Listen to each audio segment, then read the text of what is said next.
کیا حضور صلی اللہ علیہ وسلم یا صحابہ نے حج اور عمرے کے علاوہ ننگے سر نماز پڑھی ہے؟ اور حضور یا صحابہ کے لباس میں ٹوپی یا امامہ شامل تھا یا نہیں؟ حدیث کے ذریعے سے جواب دیں۔ اور غیر مقلدین ٹوپی کیوں نہیں اوڑھتے ہیں؟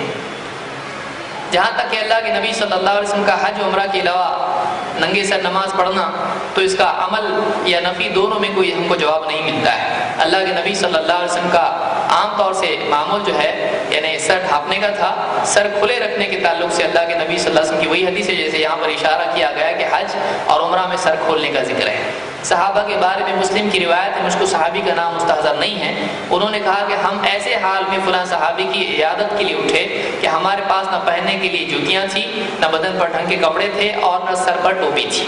تو اس سے معلوم ہے کہ صحابہ کے لباس میں ٹوپی تھی، سر ڈھانپنے کا ان کے پاس معمول تھا۔ ابن تیمیہ رحمۃ اللہ علیہ وغیرہ نے بھی حجاب کے سلسلے میں جو روایتیں ذکر کی ہیں اس میں عبداللہ ابن عمر رضی اللہ عنہ کی روایت ذکر کی کہ ان کے پاس غلام تھے، غلام نے بغیر یعنی سر کھلا رکھ کر نماز پڑھی، تو انہوں نے کہا کہ کیا تم بازار میں اس طرح سے جاؤ گے؟ غلام نے کہا کہ نہیں، کہا پھر اللہ تعالیٰ زیادہ حقدار ہے کہ اس کے پاس زینت کے ساتھ نماز پڑھی جائے۔ اس کو شیخ الالبانی نے بھی ذکر کیا اور دوسروں نے بھی ذکر کیا، اس پر کوئی کلام نہیں کیا گیا۔ غیر مقلدین ٹوپی کیوں نہیں اوڑھتے ہیں؟ غیر مقلدین ٹوپی کو لازم نہیں سمجھتے ہیں، کوئی پہنے تو بہت اچھی بات ہے، نہ پہنے تو گناہگار نہیں۔ مساجد میں شدت ہوتی ہے، مسلمانوں میں اس طرح کا معاملہ نہیں ہونا چاہیے۔ اگر کوئی بغیر ٹوپی کی نماز پڑھ رہا ہو تو کوئی بہادر آ کے فوراً اس کے سر پر ٹوپی رکھ دیتا ہے، اس طرح کی چیز نہیں ہونا چاہیے۔ اگر کوئی بغیر داڑھی کے آ جائے یا کسی کی پتلون لمبی ہو تو نمازی میں قطر دے گا، اس کو کیا کرے گا؟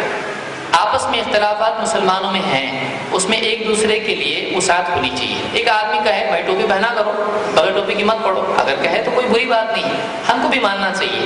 کوئی اگر کہتا ہے کہ سر کھلا رکھ کے مت پڑھو، ٹھیک ہے، ہم ٹوپی پہن کے نماز پڑھیں، کوئی مسئلہ نہیں، لیکن اس میں آپس میں لڑنا مناسب نہیں ہے، اور ضد کرنا اور دشمنی کرنا یہ مناسب نہیں ہے۔